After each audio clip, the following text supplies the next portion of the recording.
तो last part में जो एंजल 1 थी उसको नियॉन ने मार डाला था और एंजल 11 को जेनो के मल्टीवर्स में भेज दिया था जेनो को मार डालने के लिए। वहीं दूसरी तरफ वेजिटो भी कन्फ्यूज़ हो गया था गोकू और वेजिटा में, और वो दोनों अपने अपनी ट्रेनिंग के लिए चले गए थे। अब उसके आगे, लेकिन उससे पहले तुम वीडियो को लाइक करो, और अगर तुम्हें ऐसी ही स्टोरीज़ और मूवीज़ देखना पसंद है तो चैनल को भी सब्सक्राइब कर देना ताकि आगे आने वाली वीडियोस तुम्हें सबसे पहले मिल सकें। खैर, तो गोकू पहुंचता है पिकोलो के पास में, और हैरानी की बात तो ये थी कि पिकोलो के साथ में गोहान भी ट्रेनिंग कर रहा होता है वहाँ पे। गोकू गोहान को देख करके शॉक रह जाता है। गोकू कहता है, गोहान तुम पिकोलो के साथ में ट्रेनिंग कर रहे हो? ये मैं क्या देख रहा हूँ? मैंने तो सुना था कि तुम अपनी लाइफ में बहुत ज़्यादा बिजी हो। पिकोलो कहता है, तुमने ठीक कहा गोकू, मैं भी बहुत ज़्यादा हैरान था गोहान को अचानक से यहाँ पे देख करके। खैर, वो सब छोड़ो, तुम्हारे यहाँ पे कैसे आना हुआ तुम पहले वो बताओ। तो गोकू सब कुछ एक्सप्लेन करता है जो कुछ भी हुआ मल्टीवर्स में। पिकोलो कहता है, इसका मतलब है कि मेरा शक एकदम ठीक था। जो टूर्नामेंट ऑफ पावर हुआ था वो एज प्लान्ड हुआ था, क्योंकि लॉर्ड ज़ेनो और लॉर्ड ग्रैंड प्रीस्ट हमारी पोटेंशियल चेक करना चाहते थे। गोकू कहता है, ऐसे डायरेक्टली तो हम ये नहीं कह सकते हैं कि टूर्नामेंट ऑफ पावर पर्पस से हुआ था, लेकिन इनडायरेक्टली लॉर्ड ज़ेनो और लॉर्ड ग्रैंड प्रीस्ट का वही मतलब था। और तो अब लॉर्ड ज़ेनो और लॉर्ड ग्रैंड प्रिस्ट ने मिल करके मल्टीवर्स का गार्ड भी हटा दिया है। तो अब हमारा मल्टीवर्स बहुत ज़्यादा वर्नरेबल पोजीशन में है, कोई भी कभी भी हमला कर सकता है। इसीलिए गोहान, तुमने बहुत अच्छा किया यहाँ पे आ करके ट्रेनिंग करके, क्योंकि अभी हमारे मल्टीवर्स की प्रॉब्लम तो बस स्टार्ट ही हुई हैं। पता नहीं और कितनी मुसीबतें आने वाली हैं अभी। गोहान कहता है, लेकिन फादर अभी आपने क्या कहा, आपने फ्यूजन करके उस एंजल को मार डाला था, लेकिन उससे पहले आपने बताया था कि वो एंजल इतना पावरफुल है कि उसने लॉर्ड ग्रैंड प्रिस्ट को भी हरा दिया था। तो मेरे को ये चीज़ थोड़ी सी समझ नहीं आ रही है। गोकू कहता है, मैं समझाता हूँ। जिसके बाद में गोकू वो अल्टीमेट पोटारा रिंग्स निकालता है, जो कि वो पिकोलो और गोहान को दिखाता है। पिकोलो और गोहान भी देखते रह जाते हैं उस अल्टीमेट पोटारा रिंग को। पिकोलो कहता है, वाओ, ये तो पोटारा रिंग्स लग रही हैं, लेकिन ये देखने में कुछ ज़्यादा ही सुंदर हैं। आखिर ये चीज़ कैसे पॉसिबल है? क्या डिफरेंट कलर की पोटारा इयररिंग्स भी एग्जिस्ट करती हैं गोकू? गोकू कहता है, पिकोलो, ये कोई आम पोटारा इयररिंग्स नहीं है, ये अल्टीमेट पोटारा इयररिंग्स हैं। एक अल्टीमेट पोटारा पोशन आता है, अगर उसमें हम पोटारा इयररिंग्स को डुबा दें तो वो पोटारा रिंग्स अल्टीमेट बन जाती हैं। और ये वही अल्टीमेट पोटारा इयररिंग्स हैं जिसकी मदद से मैंने और वजीटा ने फ्यूज़ किया और उस एंजल को हरा डाला। हम लोग फ्यूजन करने के बाद में इस मल्टीवर्स के सबसे स्ट्रॉन्गेस्ट वॉरियर बन चुके थे। हमने उस एंजल को लिटरली अपनी बेस फॉर्म में रह कर के ही हरा दिया था। गोहान कहता है, वो ये तो कुछ ज़्यादा ही कूल है। क्या फादर, मैं आपके साथ में फ्यूज़ कर सकता हूँ इस पोटारा इयररिंग से? गोकू कहता है, हाँ गोहान, लेकिन मेरा अभी बिल्कुल भी मन नहीं है फ्यूज़ करने का, क्योंकि अगर इन पोटारा इयररिंग से हमने फ्यूज़ किया तो फिर हम काफ़ी देर तक फ्यूज़ रहेंगे। इस अल्टीमेट पोटारा इयररिंग्स की जो ड्यूरेशन होती है वो नॉर्मल पोटारा इयररिंग से काफ़ी गुना ज़्यादा होती है। गोहान कहता है, ठीक है फादर, लेकिन आप अगली बार फ्यूज़ करना तो मुझे ज़रूर बताना। मैं एक बार ज़रूर फ्यूज़ करना चाहूँगा आपके साथ में, और फील करना चाहूँगा कि मल्टीवर्स में सबसे स्ट्रॉन्गेस्ट वॉरियर बन करके कैसा महसूस होता है। गोकू कहता है, क्यों नहीं। पिकोलो कहता है, बहुत बातें हो गई गोकू, तुमने अपनी सारी बातें तो बता दी, लेकिन तुमने ये नहीं बताया कि तुम्हारा यहाँ पे आना कैसे हुआ है। तो गोकू कहता है, पिकोलो, मैं भी तुम्हारे साथ ट्रेनिंग करने ही आया हूँ। पिकोलो कहता है, क्या तुम्हें घर नहीं जाना? अगर तुम घर नहीं जाओगे तो फिर चीची तुम्हारी धज्जियाँ उड़ा देगी। गोकू कहता है, तुम उसकी चिंता बिल्कुल मत करो। घर में लॉर्ड वीस ने एक क्लोन गोकू को रखा हुआ है जो कि मेरी तरह ही बिहेव करता है, इसीलिए तो मैं इतनी आसानी से यहाँ पे घूम पा रहा हूँ। पिकोलो कहता है, "हाँ, अगर ये बात है तो फिर तुम ज़रूर हमारे साथ ट्रेनिंग कर सकते हो।" खैर, वहीं दूसरी तरफ वो जो एंजल 11 होती है वो यूनिवर्स 7 में तो आ जाती है, लेकिन वो अर्थ की खोज में होती है।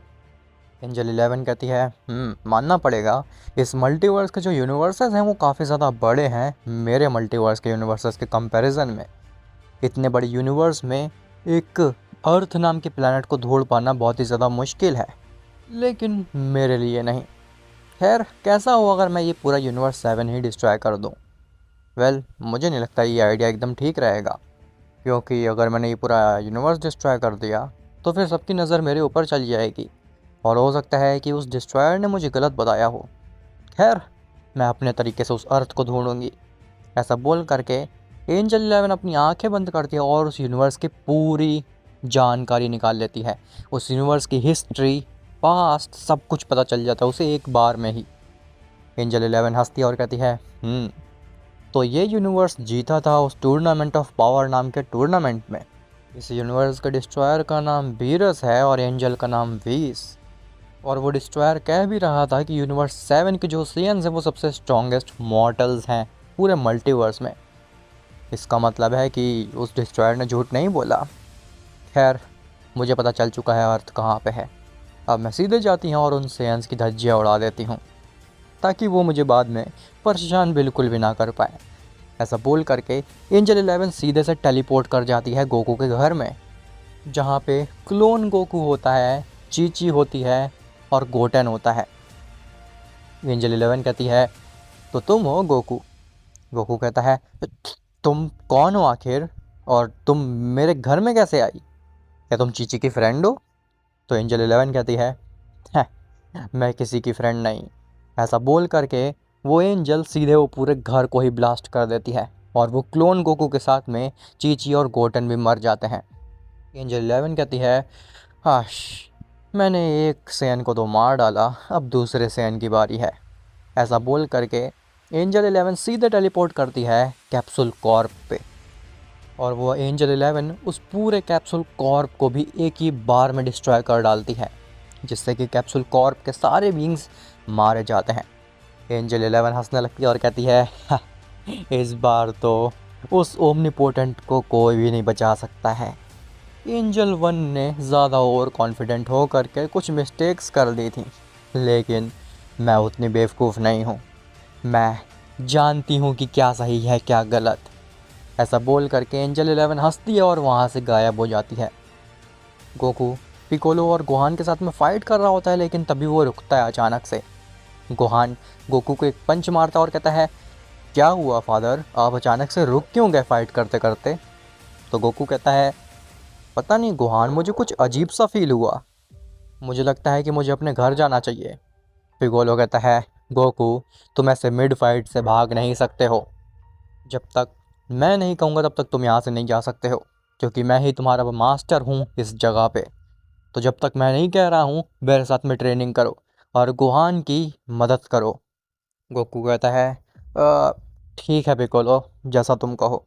ऐसा बोल करके गोकू दोबारा से ट्रेनिंग करने लगता है, लेकिन उसका मन बिल्कुल भी ट्रेनिंग में नहीं लग रहा होता पहले की तरह।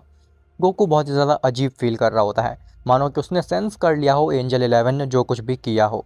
खैर, वहीं बीरस के प्लेनेट पे बीरस काफ़ी देर से एक चीज़ ऑब्जर्व कर रहा होता है कि वीस काफ़ी ज़्यादा टेंशन में है और वो कुछ और ही सोच रहा है, मानो कि वो बहुत ज़्यादा स्ट्रेस्ड है।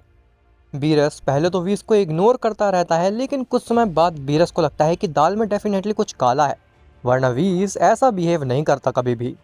बीरस वीस के नज़दीक जाता और कहता है, वीस, क्या हुआ, तुम इतना ज़्यादा अजीब कैसे बिहेव कर रहे हो? तो वीस इसका कुछ भी रिप्लाई नहीं देता। वो कहता है, लॉर्ड बीरस, आप यहाँ से चले जाइए, मुझे आपसे कुछ भी बात नहीं करनी, मैं आपको ये बात कितनी बार समझाऊँ। बीरस कहता है, मुझे पता है वीस कि डेफिनेटली तुम किसी चीज़ से डर रहे हो। मैं काफ़ी समय से तुम्हें जानता हूँ, लेकिन आज तक मैंने तुम्हें ऐसा कभी बिहेव करते हुए नहीं देखा। मुझे सच सच बताओ, आखिर बात क्या है? तभी वीस के पसीने छूटने लगते हैं और वो बात को घुमा देता है। वीस कहता है, कुछ नहीं लॉर्ड बीरस, मैं तो बस उस एंजल के बारे में सोच रहा था जिसको कि विजिटो ने हरा दिया। खैर, अब वो सब सोच करके कुछ भी फ़ायदा नहीं है, आपको आराम नहीं करना चाहिए, मुझे लगता है कि आपको प्लेनेट डिस्ट्रॉय करने जाना चाहिए। बीरस समझ जाता है कि दाल में डेफिनेटली कुछ काला है, लेकिन वो उस समय वीस को कुछ भी नहीं कहता। खैर, वहीं जेनो के पैलेस पे एंजल 11 पहुंचती है। जेनो और ग्रैंड प्रिस्ट अचानक से एंजल 11 को देख करके शॉक्ड रह जाते हैं। जेनो कहता है, तुम कौन हो? क्या तुम भी उसी एंजल की तरह कोई नई एंजल हो? तो एंजल 11 कहती है, हाँ, तुम ठीक समझे, जो मुझसे पहले आया था उसका नाम था एंजल 1 और मैं हूँ एंजल 11। मैं अपने मल्टीवर्स की सबसे स्ट्रॉन्गेस्ट एंजल हूँ और मेरे सामने तुम कभी भी नहीं टिक सकते हो। जेनो कहता है, ग्रैंड प्रिस्ट, तुरंत ही विजिटो को बुलाओ यहाँ पे, वही इस एंजल को संभालेगा। तो एंजल 11 कहती है, वेजिटो, कहीं तुम उन दो सेयंस की बात तो नहीं कर रहे हो जिन्होंने फ्यूज़ करके पिछले एंजल को मार डाला था? वेल, उन्हें बुला करके भी कोई फ़ायदा है नहीं, क्योंकि मैं उनको पहले ही मार डाल चुका हूँ। तो अब तुम्हारी हेल्प करने यहाँ पे कोई भी नहीं आएगा। तभी ज़ेनो शॉक्ड रह जाता है, लेकिन ग्रैंड प्रिस्ट के चेहरे पे एक स्माइल आती है। एंजल 11 कहती है, "हाँ, क्या हुआ ओमनीपोटेंट, तुम डर रहे हो मुझसे? तुम्हें क्या लगा था कि मैं अभी उस एंजल की तरह बेवकूफ़ होंगी? हाँ, ऐसा बिल्कुल नहीं है। मैं उससे कई गुना स्मार्ट और स्ट्रांग हूँ। मैं अच्छे से जानती हूँ कि मुझे अपना अगली चाल कौन सी चलनी है। खैर, अब कुछ भी फ़ायदा नहीं है। तुम्हारी मौत मेरे ही हाथों लिखी है ओमनीपोटेंट ज़ेनो।" ज़ेनो कहता है, तुम्हें मेरा नाम भी पता है? एंजल 11 कहती है, "हाँ, कौन नहीं जानता होगा तुम्हारा नाम? तुम इस एग्जिस्टेंस के सबसे वीकेस्ट ओमनीपोटेंट जो हो। खैर, बहुत बातें हो गई। अब तुम्हारे मरने का समय आ चुका है ज़ेनो।" तभी ज़ेनो के गार्ड्स आगे आते हैं और वो उस एंजल से फाइट करने की कोशिश करते हैं। लेकिन जैसे ही वो दोनों गार्ड्स एंजल 11 के ऊपर हमला करते हैं, तो एंजल 11 अपना स्टाफ आगे करती है और वो दोनों गार्ड्स अपनी जगह पे ही अकड़ जाते हैं। जिसके बाद एंजल 11 आगे जाते हैं उन गार्ड्स के पास में और अपने स्टाफ से केवल उन दोनों गार्ड्स को टच कराती है। जिसके बाद उन गार्ड्स की जो बॉडी होती है वो एक डस्ट में कन्वर्ट हो जाती है और एंजल 11 जैसे ही फूंक मारती है उन दोनों गार्ड्स के ऊपर, उनकी बॉडी मानो कि धूल की तरह हवा में ही उड़ जाती है। ज़ेनो कहता है, अद्भुत, ये एंजल 11 तो पुराने एंजल से कई गुना ज़्यादा स्ट्रांग है। नहीं, ऐसा नहीं हो सकता। जिसके बाद वो एंजल 11 आगे आने लगती है, लेकिन ग्रैंड प्रिस्ट कहता है, "हैं, इतनी आसानी से मैं तुम्हें अपने लॉर्ड को मारने नहीं दूंगा एंजल 11।" एंजल 11 कहती है, हाँ, ठीक है, तो फिर तुम मुझसे लड़ने की कोशिश करने वाले हो ग्रैंड प्रिस्ट? आ जाओ, देखती हूँ कि तुम कितने ज़्यादा शक्तिशाली हो। जिसके बाद में ग्रैंड प्रिस्ट रेज करके अपनी ट्रू फॉर्म में ट्रांसफॉर्म हो जाता है। खैर, वहीं बीरस के प्लेनेट पे बीरस और वीस आमने सामने खड़े होकर के बात कर रहे होते हैं, लेकिन तभी वहाँ पे गोकू आता है जिसकी आंख में आंसू होते हैं और वो बहुत ही ज़्यादा रेज में होता है। उसी के साथ साथ वहाँ पे गोहान भी होता है। बीरस कहता है, गोकू, तुम्हारा यहाँ पे कैसे आना हुआ और ये तुमने क्या हालत बना लिया है अपनी? तुम इतने ज़्यादा इमोशनल कैसे हो रहे हो? क्या हुआ? तो गोकू कहता है, लॉर्ड बीरस, किसी ने चीची को मार डाला है और पूरे कैप्सूल कॉर्प को भी ख़त्म कर डाला, मतलब कि बुल्मा और वजीटा को भी मार डाला है। तभी वीस कहता है, क्या वो चीज़ इतनी जल्दी हो गई? मैंने तो बिल्कुल भी एक्सपेक्ट नहीं किया था कि वो एंजल इतनी जल्दी आ जाएगी। बीरस कहता है, वीस, आखिर ये सब क्या चल रहा है? क्या तुम्हें पता था कि क्या होने वाला है और तुम किस एंजल की बात कर रहे हो? वीस कहता है, कुछ नहीं लॉर्ड बीरस, मुझे बिल्कुल भी नहीं पता क्या बात कर रहा है। ऐसा बोल करके वीस वहाँ से जाने लगता है, लेकिन तभी उसके सामने गोकू आ जाता है जो कि बहुत ही ज़्यादा गुस्से में होता है और रेज में भी। गोकू लॉर्ड वीस का हाथ पकड़ता और कहता है, लॉर्ड वीस, मुझे बता दीजिए ये किसने किया और क्यों किया? मैं उसे बिल्कुल भी ज़िंदा नहीं छोड़ूंगा। वीस अपना हाथ गोकू के हाथ से छुड़ाने की कोशिश करता है, लेकिन गोकू इतना ज़्यादा रेज में होता है कि वीस भी उससे अपना हाथ नहीं छुड़ा पा रहा होता। वीस कहता है, गोकू, मैं तुम्हें नहीं बता सकता। अगर मैंने तुम्हें बता दिया तो फिर मैं मारा जाऊंगा। गोकू कहता है, मुझे फ़र्क नहीं पड़ता लॉर्ड वीस, मुझे बस जानना है कि मेरी चीची, गोटेन, वजीटा, ट्रंक्स, बुल्मा, इन सबको किसने मारा है। मुझे बस उसके बारे में जानना है। तो वीस कहता है, ठीक है, मैं आप लोगों को बताऊंगा, लेकिन गोकू तुम्हें मेरा एक काम करना होगा। गोकू कहता है, कैसा काम आखिर? तो वीस कहता है, तुम्हें मेरा स्टाफ तोड़ना होगा। बीरस कहता है, क्या, तुम्हारा स्टाफ? लेकिन तुम अपने स्टाफ को क्यों तोड़वाना चाहते हो? एंजल्स का सबसे पावरफुल वेपन तो वही होता है, उनका स्टाफ। तुम्हें स्टाफ क्यों तोड़वाना है वीस? तो वीस कहता है, क्योंकि इसी स्टाफ के ज़रिए लॉर्ड ग्रैंड प्रिस्ट मेरी हर एक बात सुन पा रहे हैं। और गोकू, तुम्हारी फैमिली और फ्रेंड्स को और किसी ने नहीं बल्कि लॉर्ड ग्रैंड प्रिस्ट ने ही मरवाया है। गोकू कहता है, क्या, लेकिन कैसे? तो वीस कहता है अभी लॉर्ड ग्रैंड प्रिस्ट बिज़ी होंगे उस एंजल 11 और लॉर्ड जेनो के साथ में, तो वो मेरी बात नहीं सुन पा रहे होंगे। मैं तुम्हें सब कुछ एक्सप्लेन करता हूँ। देखो, जैसे ही लॉर्ड ग्रैंड प्रिस्ट को पता चला था कि मैंने तुम सबको बता दिया है उनके प्लान के बारे में, इसीलिए वो मुझसे बहुत ही ज़्यादा नाराज़ थे। और लॉर्ड बीरस, कुछ समय पहले लॉर्ड ग्रैंड प्रिस्ट यहाँ पे इसलिए आए थे क्योंकि वो मुझे अपने आगे का प्लान बताना चाहते थे, और उन्होंने मुझे ये भी बताया कि अगर अब मैंने कुछ भी गड़बड़ की, मैंने लॉर्ड बीरस या फिर गोकू वजीटा किसी भी मॉर्टल को बताया उनके आगे के प्लान के बारे में, तो फिर वो मुझे मार डालेंगे। और तब से वो मेरे स्टाफ के थ्रू मेरी बातें सुन रहे हैं। बीरस कहता है लेकिन उनके आगे का प्लान है क्या आखिर? तो वीस कहता है ये जो पहले एंजल आई थी जिसको विजिटो ने हराया, वो तो सबसे वीकेस्ट एंजल थी दूसरे मल्टीवर्स की। और गोकू, अभी एक नई एंजल आई है जो कि दूसरे मल्टीवर्स की सबसे स्ट्रॉन्गेस्ट एंजल है। उसने ही तुम्हारी फैमिली और वजीटा की फैमिली को मारा है, वजीटा के साथ साथ। गोकू कहता है क्या इन सब के पीछे लॉर्ड ग्रैंड प्रिस्ट मिले हुए हैं? उनको पहले से ही पता था कि कौन कौन सी एंजल हमला करने वाली है इस मल्टीवर्स के ऊपर, और ये सब उन्हीं का प्लान था? वीस कहता है हाँ, तुम ठीक समझे, ये सब उन्हीं का प्लान था। और अभी वो लॉर्ड जेनो को मारने गई है एंजल 11। गोकू, तुम्हें कुछ भी करके उस एंजल 11 को हराना होगा, क्योंकि अगर उस एंजल 11 ने लॉर्ड जेनो को मार डाला तो फिर ग्रैंड प्रिस्ट इस पूरे मल्टीवर्स को रूल करेगा, और वो क्या क्या करेंगे इस मल्टीवर्स के साथ में वो तो मैं इमेजिन भी नहीं कर सकता हूँ। गोकू कहता है बहुत ज़्यादा कन्फ्यूज़न क्रिएट हो रहा है और मुझे अभी भी समझ में नहीं आ रहा है कि ये सब हो क्या रहा है, क्या चल रहा है ये सब। वीस कहता है गोकू, पहले जाओ और जा करके तुम लॉर्ड जेनो को बचाओ। एक बार तुम लॉर्ड जेनो को बचा लोगे उसके बाद मैं तुम्हें विस्तार से समझाऊंगा कि ये सब क्या चल रहा है और ये सब क्यों हो रहा है। गोकू कहता है लेकिन वजीटा मर चुका है, तो फिर मैं फ्यूजन किसके साथ करूँगा और हराऊँगा कैसे उसको? तभी गोहान कहता है फादर, मैं किस लिए हूँ, आप मेरे साथ फ्यूजन कर सकते हैं, मैं भी तो स्ट्रॉन्गेस्ट सेन हूँ मल्टीवर्स का। क्या आप भूल गए मेरे बारे में, अपने बेटे के बारे में भूल गए आप?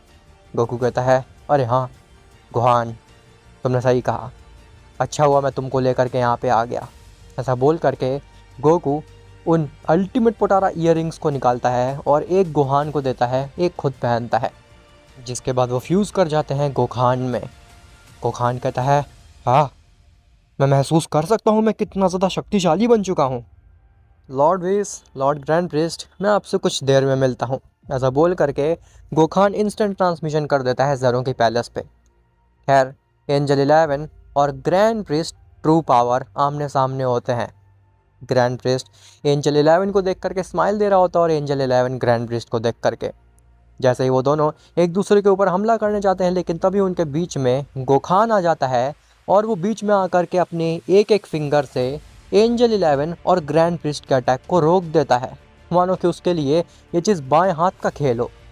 ये चीज़ देख करके ग्रैंड प्रिस्ट और एंजल 11 दोनों ही शॉक्ड रह जाते हैं और जेनो खुश हो जाता है। जेनो कहता है गोकू, तुम यहाँ पे आ गए, नाइस, अब इस एंजल की धज्जियाँ उड़ा डालो। ग्रैंड प्रिस्ट कहता है ये कैसे हो सकता है, ये तो मर गया था ना। एंजल 11 भी शॉक हो जाती है और कहती है नहीं, ये चीज़ कैसे पॉसिबल हो सकती है, ये फ्यूजन यहाँ पे कैसे है, मैंने तो इनको मार डाला था। तो गोखान कहता है कहीं मैंने देरी तो नहीं कर दी आने में। ऐसा बोल करके गोखान थोड़ा सा पुश करता है और एंजल 11 ग्रैंड प्रिस्ट थोड़ा दूर जा कर के गिरते हैं। गोखान एंजल 11 की तरफ देखता और कहता है हाँ, तुमने बिल्कुल भी ठीक नहीं किया एंजल 11 मेरी फैमिली को मार करके, और अब तुम इसका खामियाजा चुकाओगी। अब तुम्हें समझ में आएगा कि एक सेन से पंगा लेना कितना ज़्यादा भारी पड़ सकता है स्ट्रॉन्गेस्ट बीइंग के लिए भी। अब आखिर क्या वो एंजल 11 गोखान को मार पाएगी, और आखिर असलियत क्या है? क्या वीस ने जो बताया वो सब सच था या फिर वो बनी बनाई बातें थी? क्या ग्रैंड प्रिस्ट ओमनीपोटेंट बनना चाहता है या फिर उसका कुछ और ही प्लान है, वो कुछ और ही करना चाहता है? वेल, ये सब तो तुम्हें पता चलेगा नेक्स्ट पार्ट में।